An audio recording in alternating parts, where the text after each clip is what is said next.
जय श्री कृष्ण। तो कल हमने देखा 12वें अध्याय के 8वें से 11वें श्लोक तक, हम 12वें श्लोक तक आ गए थे। और एक बात हम देख रहे थे कि यहाँ पर भगवान शुरू में जब कह रहे थे कि सगुण की उपासना सबसे अच्छी लगती है, और वह जो सगुण का उपासक है वह युक्ततमा मतः, शुरुआत यहाँ से हुई थी। फिर निर्गुण का उपासक है तो कितना क्लेशकारी है यह भी बताया था। और फिर बताने लगे थे कि चलो हम यह देखते हैं अर्जुन कि तुम क्या कर सकते हो। तो अच्छी बात यह है, जब आगे बात बढ़ रही थी तो, कि तुम अपना मन और चित्त मुझ में स्थिर कर दोगे तो तुम मेरे को ही प्राप्त हो जाओगे, मुझ में ही निवास करोगे। मय्येव मन आधत्स्व मयि बुद्धि निवेशय। अर्जुन देख रहा है इतना चंचल मन पहले कह चुका हूँ, तो बोलती फिर चल ठीक है, यह नहीं कर सकता है, हाँ न अथ चित्तन समाधातु न शक्नोषि मयि स्थिरम। तो फिर क्या कर, अभ्यास योगेन तथो। अभ्यास योग, अभ्यास करते करते निरंतर सिर्फ मेरा ही चिंतन करने का, मुझे ही देखने का, ऐसा तू अपने आप को इतना अभ्यास हो जाए कि मैं ही दिखूं और सब कुछ मैं ही हूं, योग हो जाए। ये भी कठिन लग रहा है। अभ्यास से पे समर्थ हो सी नहीं कर रहा है, ये भी, इसके लिए भी असमर्थ है। तो क्या कर सकते हैं, मत कर्मो परमो भव मदर्थमपि कर्माणि। सब कर्म मेरे लिए कर, मुझे अर्पण कर। ये तो आसान हो सकता है, हम तो कहते हैं आसान हो सकता है। भगवान को पता है, इसलिए आगे बात बढ़ा रहे हैं। आसान कैसे होता है हमको, हम करते हैं, दूध उफन गया, कृष्णार्पण, फट से मुंह से निकलता है, अर्पण कर दिया। अरे ऐसे कर्मों को अर्पण करके कैसे चलेगा, पहले वो कर्म कृष्ण के लिए होना चाहिए, परमात्मा के लिए होना चाहिए। मदर्थमपि कर्माणि, पर कह रहे मत कर्म परमो भव, मेरा कर्म जान के मेरे लिए, मेरे को अर्पण कर। दूध अपने लिए उबालने को रखा, अपना ध्यान नहीं गया, ये अपना ध्यान नहीं गया और अब उफल गया तो कृष्णार्पण। यह तो नहीं होगा ना, कैसे चल सकता है यह। तो फिर देख, मेरा कर्म मान के, तेरे को सौंपा गया है मान के, मेरे लिए उस कर्म को कर रहा है, इसलिए मेरे को अर्पण करना ही होगा। पर मैं छूटता है क्या, मैंने किया यह नहीं छूटेगा, तो मैं का अहंकार यदि साथ साथ जाएगा तो वह पूर्ण रूप से अर्पण होगा क्या, तो शायद नहीं होगा। कठिन लग रहा है तो चल ये भी छोड़ दे। सबसे अच्छी बात क्या कही है कि देख यह भी नहीं होता है तो क्या कर तू, अथैतदप्य शक्तोसी कर्तुम मद्योगमाश्रितः सर्वकर्म फल त्यागस ततः कुरु यतात्मवान।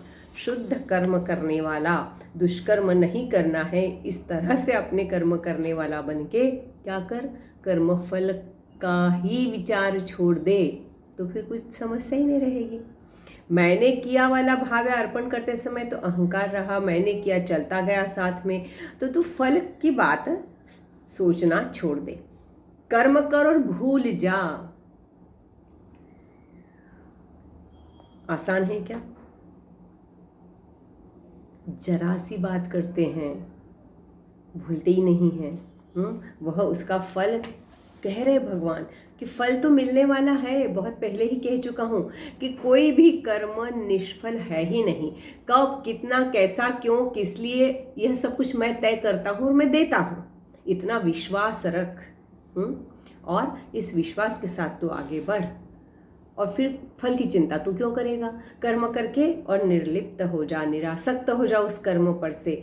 हमें जाते जाते क्षिप्रा में पैसा फेंक डालते हैं, कुछ लोग तो फेंकते ही कहते हैं फेंक, वो तो बहुत ही गड़बड़ है। अर्पण करने की बात है, उसके बाद भी मन उसमें लगा रहता है। मंदिर में हमने अच्छे से खूब पुण्य करने के लिए, और हमने कहा कि हम अच्छा उसको चढ़ावा देंगे, और बड़ी उस मूर्तियों के लिए बहुत सुंदर कपड़े बनवाएंगे, और सब कुछ किया, परमात्मा के लिए किया है, और मेरी श्रद्धा के लिए किया है, मेरे कृष्ण भगवान के लिए किया है। फिर मंदिर में जाके दर्शन करके भी आते हैं, और फिर दूसरा कोई दर्शन करके आता है तो पूछते हैं आज का वो जो परिधान था कैसे लगा, श्रृंगार आज का आपको। बहुत अच्छा लगा। यदि उसने कहा इतना ध्यान नहीं दिया, अरे देखता था ना, फिर वो पूछेगा ही क्यों, नहीं वो ऐसा कुछ खास बात नहीं है, अपनी तरफ से था, मतलब मेरी तरफ से था, ये तो है ही ना मन में, मैं छोड़ा कहाँ हूँ। तो जब उस कर्म फल का देखिए अंत में कहा है तेरे को यह नहीं, ज्ञान नहीं प्राप्त हो पा रहा है, कठिन लग रहा है वो मार्ग, क्लेश का है, अभ्यास करके मेरे में चिंतन करना, मुझे ही देख सर्वत्र नहीं हो पा रहा है, ध्यान लगा, ध्यान का योग कर योगी बन नहीं हो पा रहा है, मेरा कर्म मान के मुझको अर्पण कर नहीं हो पा रहा है, और फिर कर्म फल का त्याग कर, अंतिम सीढ़ी बताई है। पर यह बहुत महत्वपूर्ण सीढ़ी है, अंतिम है, पर पहला पायदान चढ़ लो तो अंतिम पायदान तक पहुंच जाते हैं, यह इसकी विशेषता है। ये मेरे को ऐसा लगता है कि ये एक्सेलरेटर जो चलता है ना, कि बस खड़े हो जाओ फट से ऊपर पहुंच गए।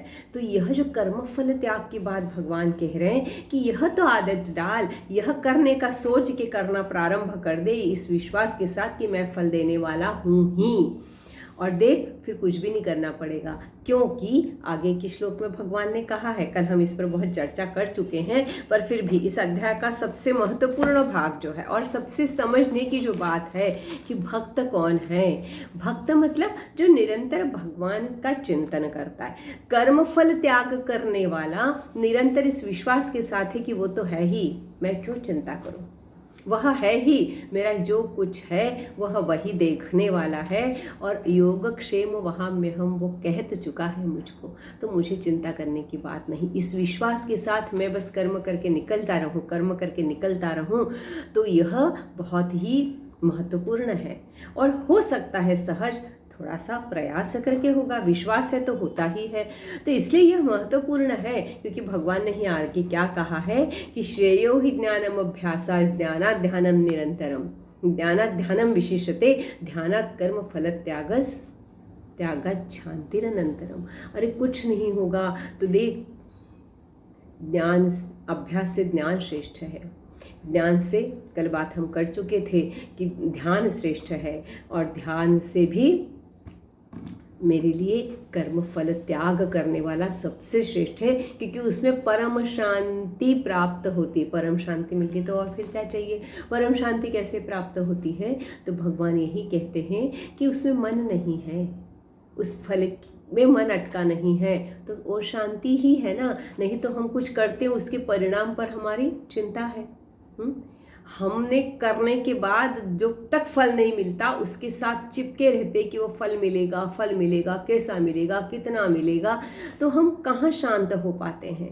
हमें ज्ञान तो प्राप्त हो गया, पर उस ज्ञान में भी अहंकार है कि मैंने ज्ञान प्राप्त किया, मैं ज्ञानी हूँ, वह छूटना बहुत मुश्किल है। तो फिर हम देखते हैं कि सब मुझको ज्ञानी कह रहे हैं कि नहीं मैं ज्ञानी हूँ, तो फिर से शांति नहीं है हमारे पास। ध्यान लगता है, भटकता है, तो फिर शांति नहीं है हमारे पास। तो ज्ञानी होना कष्टप्रद इसीलिए है, परम तत्व को प्राप्त हो जाए और अहम ब्रह्मास्मि हो जाए तो बात ही छूट गई। पर तब तक मैं ब्रह्म हूँ, ये मैं नहीं छूटा तो कैसे चलेगा। मैं और वो एक ही हैं, यहाँ तक जाना पड़ता है, इसलिए वो कष्टप्रद है ना। तो फिर सबसे आसान क्या है परम शांति के लिए, कि मैं जो किया उसको भूल के आगे बढ़ता जाऊं, और उसके लिए मेरे को परम शांति प्राप्त निश्चित रूप से हो ही सकती है। भगवान यह कहना चाह रहे हैं, हमारा मन उसमें नहीं अटके, यह कहना चाह रहे हैं। अभ्यास की बात तो यह भी है, अभ्यास योग तब बन ही जाएगा, पर योग बनेगा तो सब कुछ मिल ही जाएगा। पर हम इसका सिर्फ अभ्यास करें कि फल का हम मोह ना करें, फल में हम ना उलझें, तो हमको परम शांति प्राप्त होगी। और परम शांति जब प्राप्त होगी तो हम अनायासा ही उस मार्ग पर जाएंगे जहाँ परमात्मा अपने आप में ही स्वयं मुझको अपना लेंगे। यह यहाँ भगवान कहना चाह रहे, इतना परम भक्त सिर्फ बन जा, यह परम भक्त बनना है। यही परम भक्त की एक सीढ़ी है जो आपको परम शांति की ओर ले जाएगी। और यह करते समय क्या करना पड़ता है, भगवान जो बताना चाह रहे हैं आगे, कि जब तुम कर्म फल का त्याग करने के लिए निकलते हैं, वह कर्म फल का त्याग कब करना, कर्म के प्रारंभ से ही कर देना। कर्म करके निकल जाना है, कर्म मैंने फल के लिए किया ही नहीं है। यहाँ से यदि उस चीज़ का प्रारंभ होता है तो उसकी अपेक्षाएं नहीं रहती हैं। अपेक्षा नहीं रहना, अपेक्षा का होना और अपेक्षा भंग होना, यही दुख का कारण बन जाता है। तो जब फल के लिए नहीं किया बात होगी तो वहीं आकर एक बड़ा सा पूर्ण विराम लग जाता है और हम आगे की ओर बढ़ सकते हैं।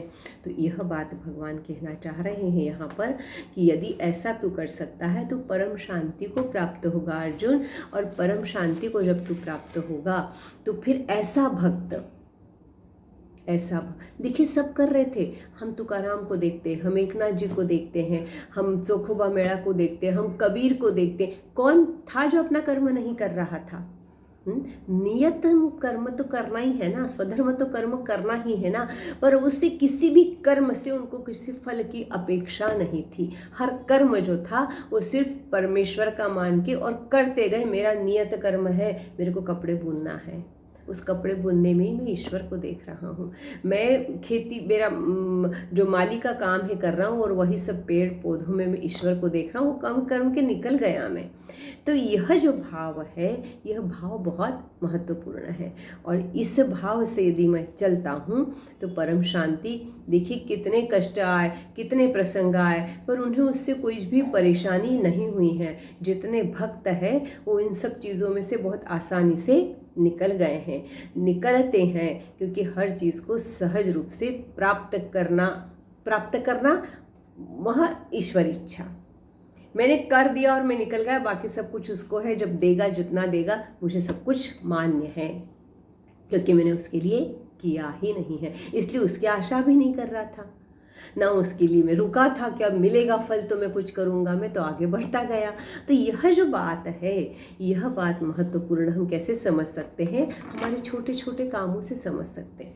एक काम किया और निकल चढ़े, उसके लिए रुके नहीं कि उसका परिणाम क्या हुआ और उसके बारे में क्या सोच रहे, किसी ने देखा कि नहीं देखा, किसी ने सराहना की कि नहीं, कोई नाराज़ तो नहीं हो गया, नाराज़ हो गया तो मुझे तो बहुत बुरा लगेगा। इतना सब सोचते रहते हैं। उस सोचने के कारण कितनी सारी परेशानियाँ आती है, कितनी सारी अशांति हमारे साथ आती है। हर अपना छोटा कर्म जब करते हैं तब उसको भूल कर आगे बढ़ते हैं क्या?